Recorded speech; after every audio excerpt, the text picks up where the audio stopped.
Hello, this is Keith from Bold City Longsword. I've managed to get my hands on the Bloss War Dussack, and since it's such a new item, I wanted to put out a quick video of my first impressions. To start off, apologies for the low-tech nature of this video. The previous footage had some audio issues, and given the way everything's shut down right now, I had to do what I can with what I have. So on with the review. I got this sword from HEMASupplies.com. They're the US distributor for Bloss, so if you want one, go talk to Scott. At 990 grams, this is a really light sword, but with the balance point well out onto the blade, you feel every bit of it. Obviously, I haven't been able to get into any sparring yet, but I think this thing is going to hit like a truck. The flex is pretty forgiving.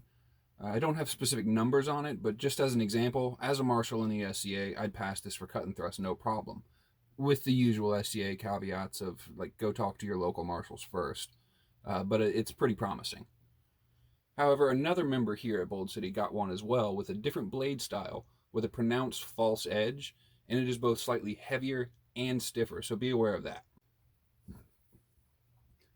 As is typical of a lot of brand new swords, the edge has these corners running along it that ding up really easily, so it's taken a little bit of damage just from playing with the other one. A little bit Lucas and I got to see each other.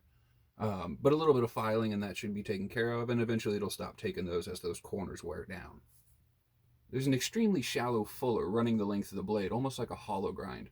The tip is spatulated really nicely, and while you're not going to get a rubber blunt on there, it's shaped so that a strip of leather should fit well, if you're like me and demand a blunt on your weapon.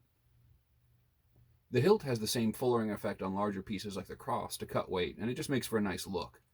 It does come apart, which I'm really happy to see, but I haven't done that yet, because I'm not sure how secure the cord wrap will be in that state. Speaking of the wrap, the cord is rather slick horizontally, but not vertically. In other words, it's not going to fly out of your hand, but you can adjust your grip easily, which would be great if there weren't a thumb ring in the way.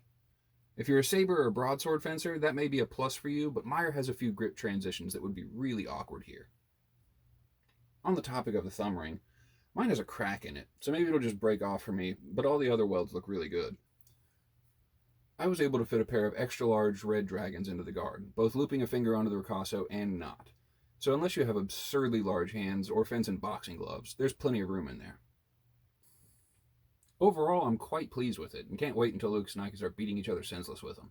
We're sure to have some footage of that up on this newly active Bold City YouTube page, so like and subscribe and do all that YouTube stuff, and we'll see you next time.